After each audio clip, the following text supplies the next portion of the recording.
Thank you. I will actually segue to something that was said earlier before about STEM and the arts. My wonderful husband, Igor, the first thing he asks any student that walks into his office is, what musical instrument do you play? And he's asking that to the young people who are physics wannabes. Now, this is where there shouldn't be war between the arts and the sciences. Leonardo would say the same thing, wouldn't he? So it's vitally important that we have strong arts and we have strong sciences, but marry them together in a beautiful dance between all of them.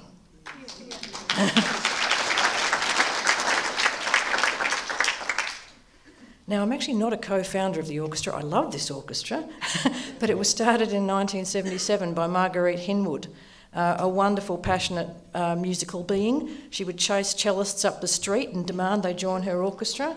So it's originally, as you'll see there, it was the Clara Symphony Orchestra, was the original name, and it is the third oldest orchestra in Perth, the Wazo and the Nedlands Fremantle Symphony being the second oldest and first oldest. So we've been around for a very long time and we love our music. Now we are a community orchestra, which means you can all play with us, all of you. And you'll hear more about the ensembles in a minute. So we want everybody playing, singing, doing art, dancing, performing, acting. The arts are just, as what was said before by Melissa, they make the world so meaningful. They are our heart and soul. So what you've seen today before with Madeline is the orchestra has also had a long history of mezzo young artists. The first artist was none other than David Helfgott. Now, David's brother Les played in the second violins, and the original conductor of the Metropolitan Symphony then, the Caranup, was Frank Arndt, who was David's teacher. Now, many of you will have seen the famous Oscar-winning film. It's a terrific work of art, but some of it doesn't actually gel with reality. So another lovely work of art, which was written by David's sister Margaret, in that book it talks about more of David's history in a more accurate manner, which includes the Caranup Symphony and what it did for David in the early days. So David, as everybody knows the story, had difficulties with mental health, and this orchestra was paired with GROW, a different mental health group in the day. We're now partnered with Act Belong Commit Mentally Healthy WA, which is a wonderful group. So yes, it was David Helfgott was the original artist, and he performed with this orchestra as part of his recovery and getting back into music in 1980, 81, 82 and 83. And you will see that on our Mezzo history page, which marries again, as the webmaster, I get to bring a lot of this art history to life in the digital space, and hundreds of people read about the history of the cello, Clara the violin, things around the world. So I think the digits that dance are also important to highlight the arts. So, you've just seen the wonderful Madeline. I will tell you a couple more facts, not to embarrass Madeline, but she is amazing. So she won first prize at the Royal Overseas Young Singers Competition. I had the joy of seeing her sing when she was 17, and she blew away a much older field that day. And she is, I think, the next Ellie Malonzo. She's off to the Royal Northern Academy, which is following in the footsteps of a number of other singers from the West here. And she had, as Joss said, she had a wonderful fundraiser last weekend, but we are also helping still fundraise for Madeline. In her efforts. I think she will be the next Melba. Watch that space.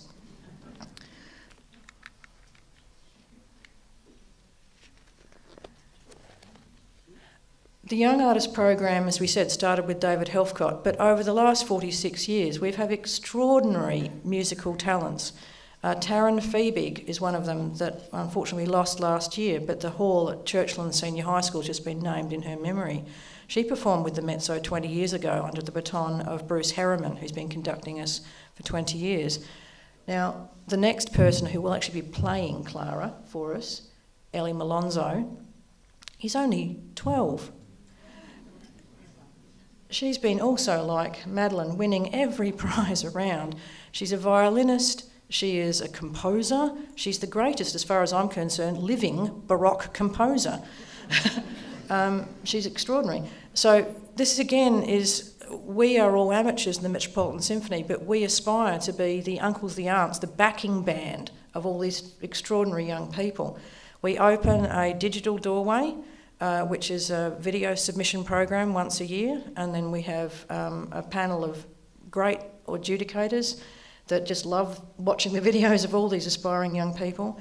And so you will have the wonderful Ellie performing for you on Clara the violin in a little while. She will also be bringing along her own violin, nicknamed Emily, which you'll hear more about later, who was made in the late 1700s. A little later this morning, you'll see the extraordinary Churn Yi Kaur, who was a student of another one of our mezzo family, wonderful Dr. Raymond Yong, is one of our conductors. And she got her Amos when she was 12 and her Elmas when she was 13. This is what people usually get when they are not old and grey, but much older than 12 or 13. But she is still on her musical journey, and the beautiful Churn Yi will be playing for you a little later this morning. And Shari Posmus, who is a graduate of WAPA, a Royal Overseas winner and a Mezzo Young Artist from last year, will be filling the musical spots in the afternoon. Now, Shari is a very articulate young woman, and she'll be singing in diverse styles, both opera, and she's back at WAPA at the moment studying jazz as well as her honours in classical voice. So that's the beautiful Shari. Now, a little bit more about the Metropolitan Symphony Orchestra. You'll see the lovely Renee on viola. We love the viola. Don't make viola jokes. We love it. And we do 4 concerts a year at the Taryn Phoebe Hall at Churchland Senior High School, and one recently we've been doing a Government House gala in the early part of the year. If anyone's been lucky enough to come to that, they would have seen Madeline get her award, and she will be hopefully being able to duck back for next year's gala. We'll see how it goes with flights, etc. Now, the Governor is our patron. We've been very fortunate to have Sir Charles Court, the past Governor, and His Excellency the Honourable John Dawson, ACAPM. I might have those the wrong way around, forgive me if I got that wrong. The Governor of Western Australia is our patron. Now, this is an extraordinary thing for a community organisation, and we are very grateful for his support. We also have support from the City of Stirling, Lotteries West, as we said, Akbelong Commit, Rotary Club of Dalkeith, Zenith Snadens. We have so many friends, it's just extraordinary, and we appreciate all of them, and our wonderful donors, some of them sitting in the audience today. We have, this is where you guys come in, we have ensembles for any age to play. So we have a daytime community orchestra, and we have the intermediate string orchestra. So this is, on the left, you'll see the chamber orchestra. We have players in there from age 12 to age 92. Now, I mentioned the wonderful June Cray because she only took up the violin at 67. There's a challenge. And she's leading that orchestra still at 92. So you're all babes in the woods. Now, a violin story. As I said before, I believe in the crossover between all of the STEM, the arts, everything, creative writing, graphic design. My beautiful Clara, when I got her a few years ago, I couldn't believe the story I was told, that the person who had made this violin was currently laying flooring up at Geraldton. And I thought, yeah, exactly, what you just said. And when I started the website and I was talking to my lovely Mezzo creative group about blogging and creating interesting stories and having a musical voice, I said, well, I'm going to research my violin because I want to know more about the person who made it and why are they laying flooring up at Geraldton. So I went into detective mode and I couldn't have done any of this without the wonderful luthier and violin restorer, Trevor West, which you'll hear more about later. But I was saying to Trevor, tell me more about what happened. Why is this guy laying flooring up at Geraldton? So I went on the search.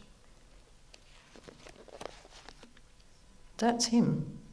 That's the charming Bernie McLean back in the day in Victoria, in Emu Creek. Now, Bernie sends his apologies. He would love to be here today, but his first priority, as always, is his family. And he lives up at Geraldton with a large family, and he's got some guests over from the US. So he sends his regards to all of you and would like to be here, but he's here in spirit. So this young man started playing the violin when he was very young and realised out in the bush there was no one to fix or repair anything. His dad had worked in the woodcutting industry, and he thought, I'm going to make a violin. He did that when he was 14, with books from the library. So that's the remarkable Bernie. He got a QE2 scholarship. He's very enterprising. He got it from the governor at Kirribilli. And off he went on his adventures to the UK. Now, everyone's heard of Sherwood Forest and the great trees of Sherwood Forest. It was a very famous violin making school at Newark. And that's where he went to do his studies. Now, some have seen the Clara stories online. That is not Clara's tree. But Bernie was there when a tree was cut down near the Newark Library, a 130-year-old maple tree, also known as a sycamore. He was there. He was there when it was cut up. Bernie, and you'll see a picture of Steve Wright at the Elston Mills in Newark. Bernie was trying to make a buck. He was on a scholarship, and so he was also working in the wood trade on the weekends. And he saw that tree cut up. He helped cut it up. That is Bernie, if you can see him in the back of there. And he bought the tree. He knew what it was, and this was his life's future. The enterprising Bernie bought the tree.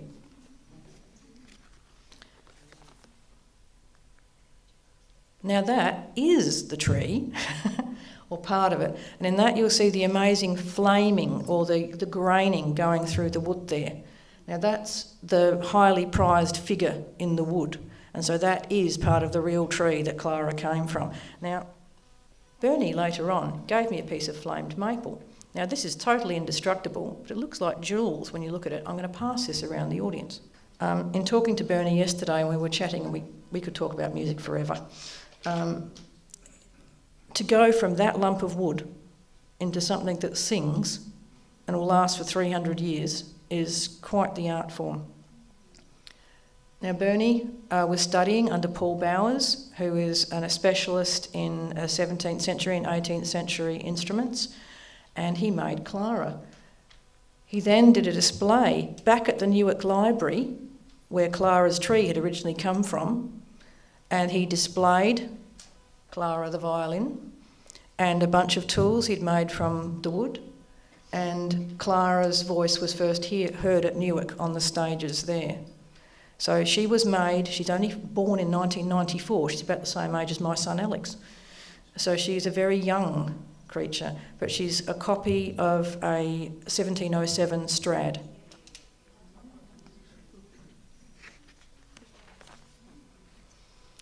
Now, Bernie went on to work in Ireland and the UK for a while, but his heartstrings and his family in the meantime had moved from Victoria to Geraldton, and so he'd sold a violin and a viola, but then he moved back to the Perth area, Geraldton. And why do I have Clara? This was the big question. He was told never sell your first violin. So Clara had come, she was up in Geraldton with the tree, all the wood's here too. And then why? Why did she come out into the world? This is the wonderful man I was telling you about. This is West Violins, Trevor West, Trevor and Hildy. I wouldn't have this story without them, and I wouldn't have Clara without them.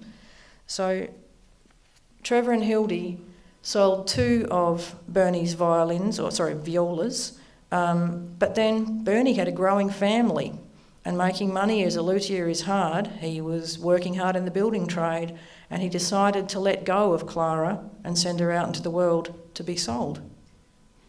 This was a sad thing for him, but you'll hear later they've been reunited. Now, this is not the actual young man, because the actual young man is real, but the first owner of Clara was a young man who'd been learning the violin since he was a very young child, and he, at around age 12 in grade 7, went looking for a more advanced instrument. He went to see Trevor West, and he went home with a violin.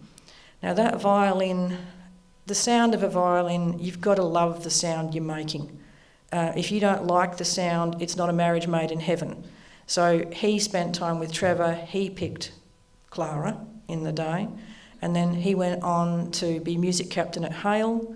He went through all the Suzuki books, he fell in love with music, and Clara went on his adventures. He was the only student of the inspirational Carey Coe when he was here in Perth, and he went day after day for lessons with Carey.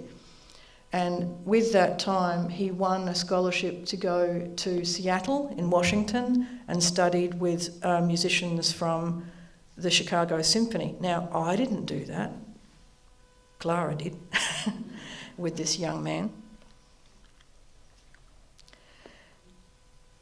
He loved his music. His mother says he played from his heart and soul. His mother was telling me all these secrets, by the way. But his other passion was changing the world through law. He went on to UWA to study law, and while he was there, after he'd been there for about 4 years, he was at one of these inevitable dinners where you start meeting people, and he met a wonderful High Court judge. Now, as was common for this young man, he only spoke about music.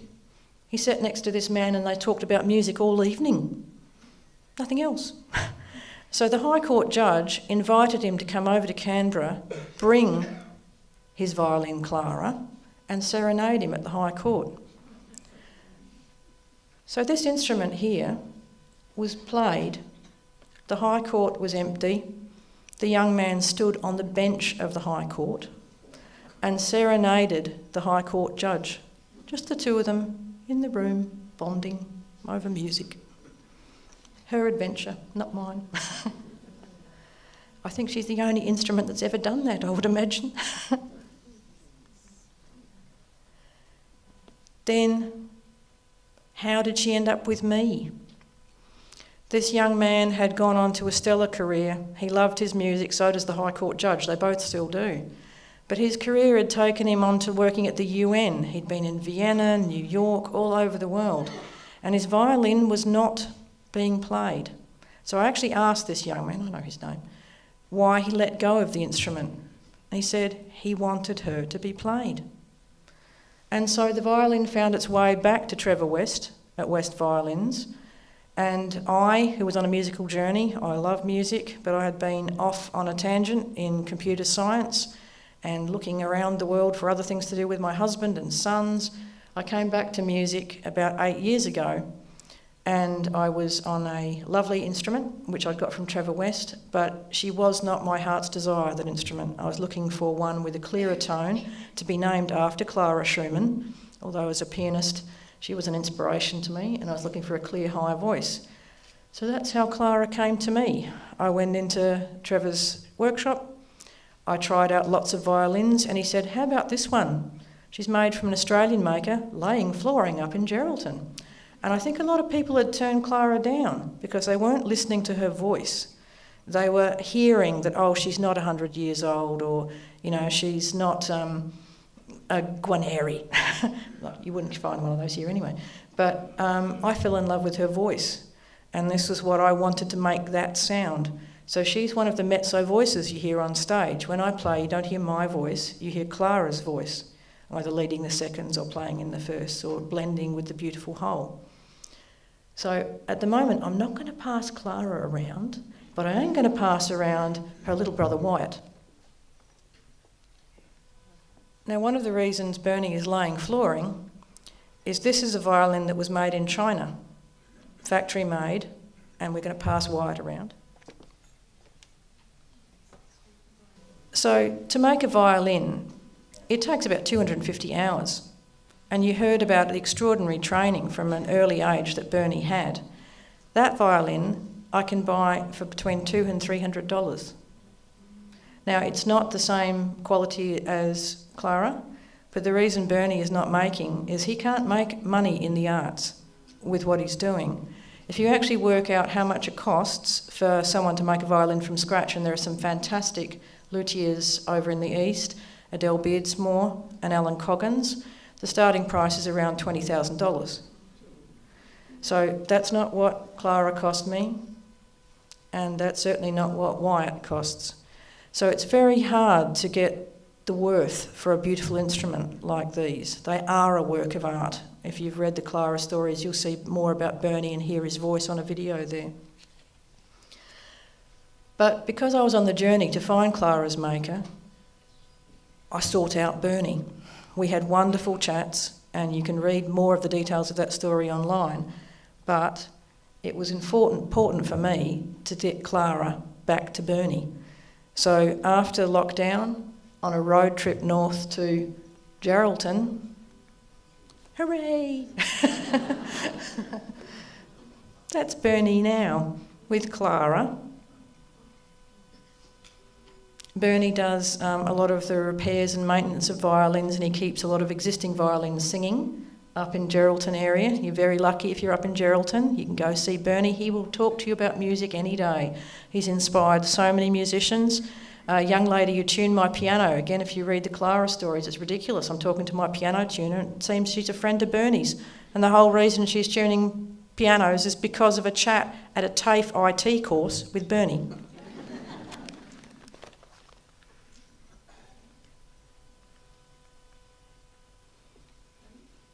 Now, the most recent of the Clara articles that only came out on the weekend was about this event here, because meeting the beautiful people from U3A and their love of the Clara articles, I've written another one. So that's the beautiful Ellie, and she'll be playing Clara for us today. So Ellie had her first meeting with Clara.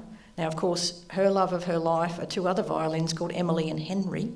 Henry was owned by the wonderful Ashley Arbuckle in the day, and said Emily has been made in, now let me get this right, 1787. Now she was made by Joseph Panormo. He probably made in France, in Paris, just before the Revolution, and then would have retreated to London and Ireland with the Panormo family. Now, Panormo is actually really a changed form of the word Palermo. So this family had travelled across Europe from Sicily to Paris and ended up in London. And I presume that's why the lovely Emily, who you'll see also with Ellie, will be here. Seeing we have the time, there is another article up on the Clara violin, which is about Clara's secrets, as it's called. And Ellie got to see Clara's secrets the other day as well. Now, when Bernie made Clara, it was under the auspices, as I said, of one of the great Scottish luthiers, Paul Bowers, copying the techniques, etc., from the 17th and 18th century luthiers. So the witch's brew that was put on to Clara, she looks quite red compared to some of the other violins. She has liquid amber, gum mastic and linseed oil in her varnish. Now, the thing that I had not noticed with Clara, and it's a bit hard to see, Ellie will tell you as well, is that there are some little, what we call sunlight violins on her back. And this is a mystery that are going to be very hard to see. I will come around some of the front row and see if I can show the sunlight violins. But we don't know where they came from. We've checked all the luthiers that have handled her, all the owners. There's these little subtle violin imprints in her strange witch's brew varnish. So we went on an exploration to try to work out if they were an artistic choice. Had someone put them there? No one knows. This is one of Clara's little mysteries, that she has her own artworks hiding on her that no one knows where they came from. It's assumed to have been some combination of heat, probably in a hot Aussie day, but she must have been wrapped in something like a scarf with a violin pattern on it or something else, because there's no ink involved in this process. So Ellie's just showing a few more people there. Now, I was talking to Bernie again the other day about what a symphony in wood a violin is. I have one other violin here if we have the time. Now this friend was a dream of mine over 20 years ago. I was talking to a player in the South Australian Symphony Orchestra who was also a mum of little kids. We were at a mums group. And she described this instrument to me. "Oh, Anne, they're awful," she said. "I've seen them in the shop." Now, I understand this is like, again, the discussion today of arts and technology, and should they blend, should they not, and is it an abomination? Now, this violin was my inspiration to get back playing. I had been injured, not my fault, but my little fourth finger here had been badly injured, and I'd had to give away the violin that I had. I gave it away in Adelaide to Townsend House, a school for the blind that my niece was at, and I thought I wouldn't be playing again. But my finger was recovering, and I heard about this awful violin. I'm going to pass this one around. Now that's a Yamaha silent violin. Will that one last the ages, ladies and gentlemen? And the answer is no. The electronics are already failing. You've just heard Emily, that's hundreds of years old. Now, but that was my dream. It's a gorgeous looking thing, and I have been using it to inspire others as far as the blend of modern design, art, technology. It is a beautiful thing. It's not an abomination. It's a fantastic thing. But no, it won't last the test of time the way Emily or Clara will. But it got me playing again when my children were asleep. It's a silent violin, so I can make no sound when I'm practicing. And I take it out to a lovely group of kids at Balga Senior High School. The Metropolitan Symphony has an outreach group. We've been associated with Balga for a few years now, and their music teacher there, who is inspirational, Nick Coulomb. On the wall, his symbol is OLE, which stands for Only Love Exists.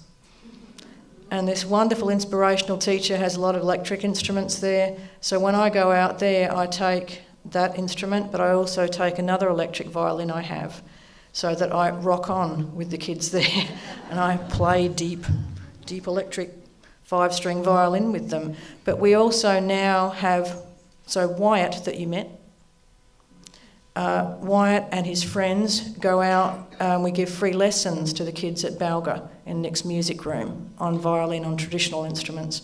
And we have scholarships which are outreach from our MESO, which sounds like the soup, the Mezzo Intermediate String Orchestra, for those kids to join in as soon as they can. So yeah, we're absolutely passionate about music, and we don't mind a bit of tech so long as it's in a human space, that it makes it's in encouragement and enjoying things. So we also love to say that although some call us classical musicians, which in many ways we are, we're orchestral musicians.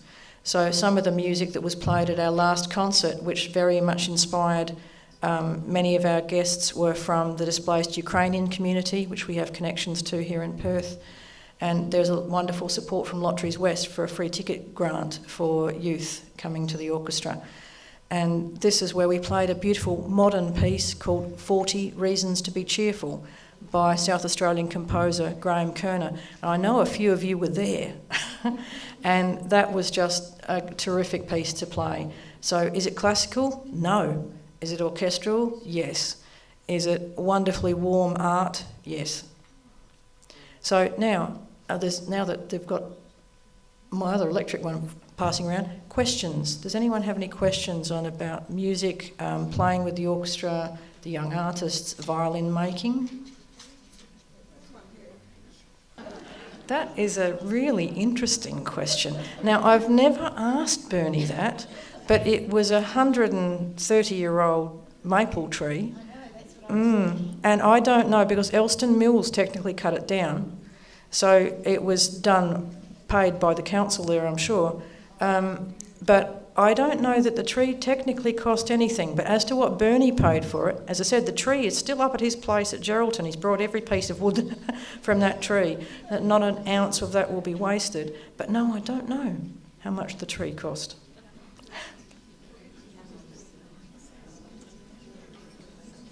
Yes, the question was concerning the tree, what about getting it through customs, etc.? I don't think Bernie could have hidden it in his suitcase. And Yes, this must be an issue for Tonewood. I know a number of people actually want to buy sections of that tree, and Bernie's holding on to it for his future when he can afford to go back and make again. So it must have come through with the right certificates. Tonewood is an elite product that's sold around the world. And yes, you have to be very careful of things like horrible European borers and things that can come in pine. So the parts of an instrument... So the parts of a violin, the maple, which we're talking about, the beautiful flamed maple is on the back of a violin, the sides. The front of a violin is actually made of spruce. Now that's a fancy word for pine. And spruce means from Prussia, spruchen, so spruce. And the black ebony and the black pegs. Now these are a symphony in wood. The tiny, tiny sound post that Ellie will tell you about inside is also a teeny, tiny crafted piece of wood that's very important for the sound of a violin. Everyone's heard of woofers and tweeters, yes? The high and the low sounds. Well, I love wood. The front with the long grains of the spruce is basically the low sounds, it's the woofer. The maple, which is the money wood effectively, to get the sweet high tones of Emily or Clara. The back of a violin is made out of the maple, and you'll see this flaming runs sideways. And the inside magical thing which you can't see, the tiny sound post takes the vibrations from the treble side of the violin down to that backboard to get the violin to sing. So this is why the tweeter at the back, the foot that's sitting under the bridge there, takes the vibrations from the bridge to that lovely tweeter at the back of the violin. So the woods are also carefully selected and collected for those sounds. The front is the woofer, the maple on the back is the tweeter. So we will have other musical interludes during the day. We're very honoured to be asked as guests. We also have to thank the wonderful Tony Howes from Capital Radio, who's also head of the Royal Overseas League, who loves the young artists of Perth, for suggesting our group to represent music. We are greatly honoured to be here representing music for the day, and you will see other of our young artists performing. So if there are any other questions? Yes, I was just wondering, with his creativity with wood, does he, from a commercial point of view, create his own floorboards or create his own version? You guessed spot on. I've had the privilege of seeing Bernie's kitchen. The woodwork is pure artistry in Bernie's kitchen. You would not believe Bernie's kitchen is absolutely gorgeous. So yes, his craftsmanship and his art in wood comes out in lots of different ways. Even his tools, his boat building tools he's made from the same wood are just gorgeous. And you can see some of those pictures if you look up Clara's Voice or the Clara's articles on the Metso website. You'll see some of his boat building tools. So yes, he's very, very talented in everything he does. Is there a history of naming violins? I noticed they've all got names. I think, as my husband will say, violins are people too. And this is said by a physicist who loves Moonlight Sonata. I know Ellie's named her instruments, Henry and Emily. My first violin was called Aloysius. My other violin is called Wilson, which is a bit of a joke on the film. I love film as well, which is on later today. If you've seen Castaway with Tom Hanks, there is a volleyball, Wilson, as it goes off. So because I'd not had a violin for a long time and I was looking for my new violin, it was nicknamed Wilson because Wilson the volleyball had come back as a violin, but that's a joke. I think all us artistic types, and I am both a technical and an artistic type, we imbue all our feelings through things. So yes, why one is Wilson and one is Clara, they all have their stories. And Emily and Henry, I'm sure, have their stories as well. So in the orchestra, I can also introduce you to Veronique. And most of our players name their instruments. Not all of them, but it's a very common thing to do. They become people. And as you've heard today, Clara's had adventures around the world that are nothing to do with me. She's a person. If someone saw a film many years ago called The Yellow Rolls Royce with Rex Harrison, does anyone remember that film? It was all the owners of a Rolls Royce. And I'm sure you've heard a little bit about Clara, but Ellie's violin, Emily, the owners that instrument must have had across the centuries would be extraordinary. I'd love to write that one, but I don't know how I'd do it.